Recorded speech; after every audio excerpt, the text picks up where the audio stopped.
ಕೇರಳದ ಕನ್ನಡ ಶಾಲೆಗಳಲ್ಲಿ ಮಲಯಾಳಂ ಭಾಷೆ ಹೇರಿಕೆ ವಿಚಾರ ಮುಂದಿನ ದಿನಗಳಲ್ಲಿ ಕಾನೂನಾತ್ಮಕವಾಗಿ ಹೋರಾಟ ಮಾಡ್ತೀವಿ. ಚುನಾವಣೆ ಮುಂದೆ ಇಟ್ಕೊಂಡು ಈ ರೀತಿ ಮಾಡ್ತಾ ಇದ್ದಾರೆ. ಹಾವೇರಿ ಜಿಲ್ಲೆ ಶಿಗಾವಿಯಲ್ಲಿ ಸೋಮಣ್ಣ ಬೇವಿನ ಮರದ ವಾಗ್ದಾಳಿಯನ್ನು ನಡೆಸಿದ್ದಾರೆ. ಸೋಮಣ್ಣ ಬೇವಿನ ಮರದ ಕನ್ನಡ ಗಡಿ ಪ್ರದೇಶ ಅಭಿವೃದ್ಧಿ ಪ್ರಾಧಿಕಾರದ ಅಧ್ಯಕ್ಷ ಕೇರಳದ ವಿಧಾನಸಭೆಯಲ್ಲಿ 2017ರಲ್ಲೂ ಈ ಮಸೂದೆಯನ್ನು ತಂದಿದ್ರು. ನೋಡಿ, ಈಗ ಮಾತ್ರ ಅಲ್ಲ, ಅವಾಗಲೂ ತಂದಿದ್ರು. ಅವಾಗಲೂ ಕೇರಳ ರಾಜ್ಯದವರಿಗೆ ಸಂಪೂರ್ಣವಾಗಿ ಜಯ ಸಿಗಲಿಲ್ಲ.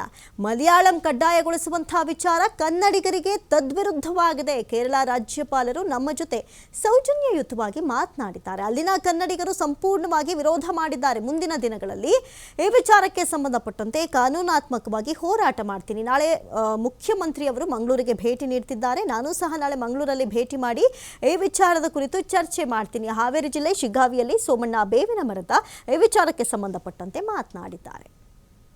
ಕಾಸರಗೋಡಿನ ಆದರೆ ನನಗನ್ನಿಸ್ತಾ ಇದೆ, ಮೊನ್ನೆ ತಂದಂಥ ಬಿಲ್ಲು ಏನು ಮಲಯಾಳಿ ಕಡ್ಡಾಯವಾಗಿ ಮಾಡಬೇಕನ್ನಂಥ ಬಿಲ್ಲು ಇದು ಸಂವಿಧಾನದ ವಿರುದ್ಧವಾಗಿದೆ. ಎಲ್ಲೋ ಒಂದು ಕಡೆ ಭಾಷೆಯ ಮೇಲೆ ಹೊರೆಯನ್ನು ಹಾಕ್ತಕ್ಕಂಥ, ನಿರ್ಬಂಧವನ್ನು ಮಾಡ್ತಕ್ಕಂಥ ಕೆಲಸವನ್ನು ಕೇರಳ ರಾಜ್ಯ ಸರ್ಕಾರ ಮಾಡ್ತಾ ಇದೆ.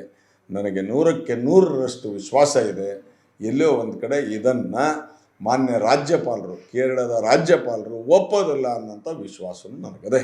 ಅಲ್ಲಿ ಎಲ್ಲೋ ಒಂದು ಕಡೆ ಕನ್ನಡದ ಭಾವನೆಗಳಿಗೆ ಕೇರಳದ ಸರ್ಕಾರ ಏನು ಈ ಕಡ್ಡಾಯವಾಗಿ ಮಲಯಾಳಿಯನ್ನು ಮಾಡಬೇಕು ಅನ್ನೋಂಥ ಬಿಲ್ಲನ್ನು ಪಾಸ್ ಮಾಡಿಕೊಂಡಿದೆ. ಅದು ಸಂಪೂರ್ಣವಾಗಿ ಈ ಕಾಸರಗೋಡಿನ ಕನ್ನಡಿಗರ ಮೇಲೆ ನೋವನ್ನುಂಟು ಮಾಡಿದೆ ಮತ್ತು ಅದನ್ನು ವಿರೋಧ ಮಾಡುವಂತಹ ಮನಸ್ಥಿತಿಯೊಳಗೆ ಅವರು ಬಂದು ಒದಗಿದ್ದಾರೆ.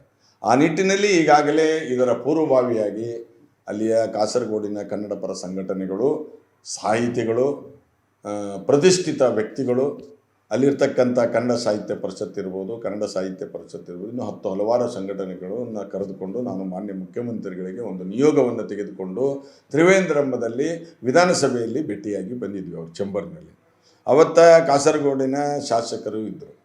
ಆ ಬಳಿಕ ಕಾಸರಗೋಡಿನ ಜಿಲ್ಲೆಯ ಮಂಜೇಶ್ವರದ ಶಾಸಕರು ಇದ್ದರು.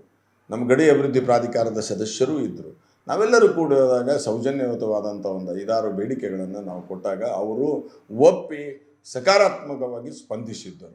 ಅದನ್ನೇ ಸಹ ನಾವು ಸಭಾಧ್ಯಕ್ಷರಿಗೂ ಮನವಿ ಕೊಟ್ಟು ಬಂದಿದ್ವಿ, ವಿರೋಧ ಪಕ್ಷದ ನಾಯಕರಿಗೆ ಕೊಟ್ಟಿದ್ವಿ, ಅಲ್ಲಿಯ ಕಲೆಕ್ಟರ್ಗೆ ಕೊಟ್ಟು ಬಂದಿದ್ವಿ, ಕಾಸರಗೋಡಿನ ಕಲೆಕ್ಟರ್ಗೆ ಕೊಟ್ಟು ಬಂದಿದ್ವಿ. ಅವರೆಲ್ಲರೂ ಕೂಡಿ ಎಲ್ಲೇ ಒಂದು ಕಡೆ ಸ್ಪಂದನೆಯನ್ನು ಮಾಡಿದರು. ಆದರೆ ನನಗನ್ನಿಸ್ತಾ ಇದೆ, ಮೊನ್ನೆ ತಂದಂಥ ಬಿಲ್ಲು ಏನು ಮಲಯಾಳಿ ಕಡ್ಡಾಯವಾಗಿ ಮಾಡಬೇಕನ್ನಂಥ ಬಿಲ್ಲು ಇದು ಸಂವಿಧಾನದ ವಿರುದ್ಧವಾಗಿದೆ. ಎಲ್ಲೋ ಒಂದು ಕಡೆ ಭಾಷೆಯ ಮೇಲೆ ಹೊರೆಯನ್ನು ಹಾಕ್ತಕ್ಕಂಥ, ನಿರ್ಬಂಧವನ್ನು ಮಾಡ್ತಕ್ಕಂಥ ಕೆಲಸವನ್ನು ಕೇರಳ ರಾಜ್ಯ ಸರ್ಕಾರ ಮಾಡ್ತಾ ಇದೆ. ನನಗೆ 100ಕ್ಕೆ 100ರಷ್ಟು ವಿಶ್ವಾಸ ಇದೆ. ಎಲ್ಲೋ ಒಂದು ಕಡೆ ಇದನ್ನು ಮಾನ್ಯ ರಾಜ್ಯಪಾಲರು, ಕೇರಳದ ರಾಜ್ಯಪಾಲರು ಒಪ್ಪೋದಿಲ್ಲ ಅನ್ನೋಂಥ ವಿಶ್ವಾಸವೂ ನನಗದೆ.